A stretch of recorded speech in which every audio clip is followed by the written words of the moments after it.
है 1973 की Soviet central jail में, जहां बोहेमियन नाम का एक कैदी था जिसे लगभग 2 साल पहले जेल हुई थी। उसने देखा कि कैप्टन वकील्स्की एक बहुत ही निर्दयी आदमी था जो अपने मजे के लिए कैदियों को बुरी तरह पीटता था। जल्द ही बोहेमियन को एक वर्कशॉप के बारे में पता चला जहां हर एक कैदी काम करने का सपना देखता था। असल में जो भी कैदी उस वर्कशॉप में 2 दिन काम करेगा उसकी जेल की सजा से 3 दिन कम हो जाते थे। साथ ही वर्कशॉप में काम करते हुए ध्यान काम पर ही लगा रहता और दिन आराम से कट जाता। फिर एक दिन वार्डन ने बोहेमियन को अपने ऑफिस में बुलाया और उसे अपनी सजा कम करवाने का एक मौका दिया। वो चाहता था कि बोहेमियन एक ऐसी टीम तैयार करे जो वर्कशॉप में काम करके वहाँ की प्रोडक्टिविटी को डबल कर दे। साथ ही उसने कहा कि अगर उसकी टीम 2 गुना काम करने में कामयाब रही तो 1 साल में बोहेमियन को रिहा कर दिया जाएगा। वार्डन ने कहा कि वो अपनी पसंद के किसी भी कैदी को चुनकर टीम बना सकता है, पर जब बोहेमियन ने कहा कि वो हैचेट नाम के कैदी को चुनना चाहता है तो वार्डन ने इसके लिए साफ इनकार कर दिया।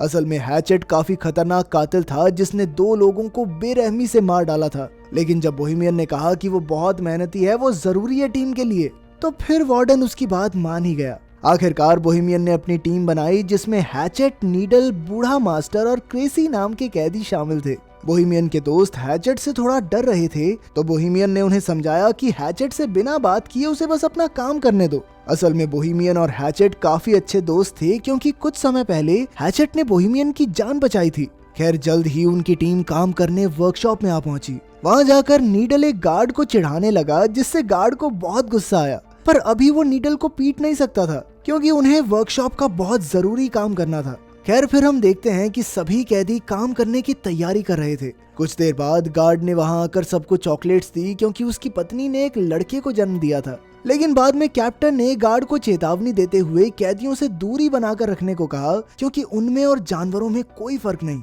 अगर उन्हें लगा कि गार्ड नरम स्वभाव का है तो उसे कच्चा चबा जाएंगे। उधर बोहेमियन की टीम की मुसीबतों की शुरुआत हो गई थी जब हैचेट ने मशीन चालू करने से इनकार कर दिया। कैप्टन ने बोहेमियन को इशारा किया तो वो हैचेट के पास गया और तब हैचेट ने उसे बताया कि मशीन में एक कबूतर फंसा हुआ है। अब उन सब ने मिलकर मशीन खोलने की कोशिश की मगर उनके पास इस काम के लिए औजार ही नहीं थे। तभी कैप्टन और गार्ड वहां उन्हें देखने आए कि यहाँ चल क्या रहा है। हालांकि मशीन में कबूतर फंसा हुआ था लेकिन कैप्टन ने फिर भी मशीन चालू करने का हुक्म दिया। फिर कैप्टन ने गार्ड को मशीन चलाने को कहा मगर जैसे ही गार्ड बटन दबाने लगा हैचेट ने उसे गर्दन से पकड़ लिया और कहने लगा कि जब तक कबूतर आजाद नहीं होता तब तक किसी कीमत पर मशीन शुरू नहीं होगी। तभी अचानक नीडल ने पीछे से कैप्टन पर हमला करके उसे बेहोश कर दिया। फिर उसने क्रेसी को दरवाजा बंद करने को कहा। ये सब देखकर बोहेमियन काफी घबरा गया क्योंकि मामला हाथ से निकलता जा रहा था। अब कैप्टन और गार्ड उनके कब्जे में थे और वो आगे के प्लान के बारे में सोचने लगे।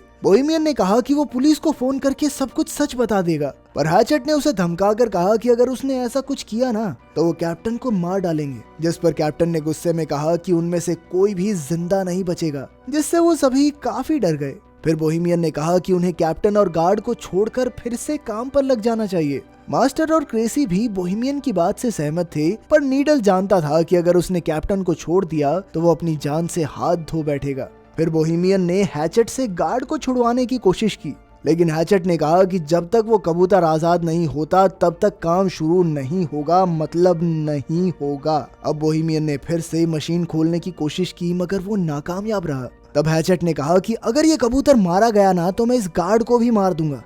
ये सुनकर कैप्टन हंसकर कहने लगा कि हैचेट एक छोटे से पक्षी के लिए इतना हंगामा क्यों कर रहा है। फिर उसने हैचेट के मरे हुए भाई का मजाक उड़ाना शुरू कर दिया, जिसके बाद हैचेट गुस्से में कैप्टन को मारने दौड़ा, मगर फिर बाकी कैदियों ने जैसे तैसे उसे शांत किया। अब बोहेमियन जानता था कि जल्द ही जेल के बाकी गार्ड्स वहां आते ही होंगे, इसीलिए उसने प्लान बनाया कि वो कैप्टन और गार्ड्स को रिहा कर देंगे ताकि बदले में वो भी सही सलामत जेल वापस जा सकें। खैर कुछ ही देर में गार्ड आकर